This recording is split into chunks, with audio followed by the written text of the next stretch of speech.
Ito ang Azize Rivera. Let me quickly explain kung gaano kalaki ang Azize Rivera.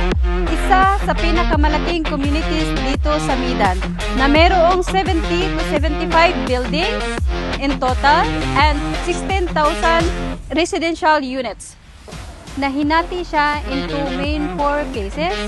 Ang phase 1 ay mayroong 18 total buildings na completed na rin siya.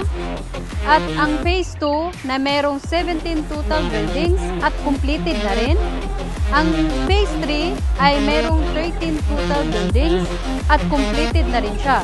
In phase 4, meron siyang mga buildings na completed na at most of the buildings is under construction pa rin.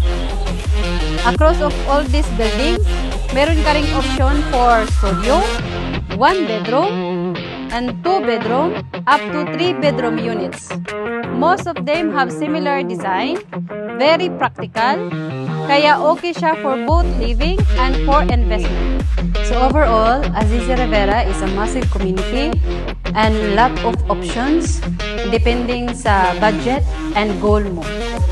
Kaya sa lahat po ng mga kababayan ko, kung gusto nyo pong bumili ng sarili nyong bahay o gusto nyong mag-invest, i-message nyo lang po ako dyan sa number sa baba at tutulungan ko po kayo na mahanap at makita ang the best option para sa inyo.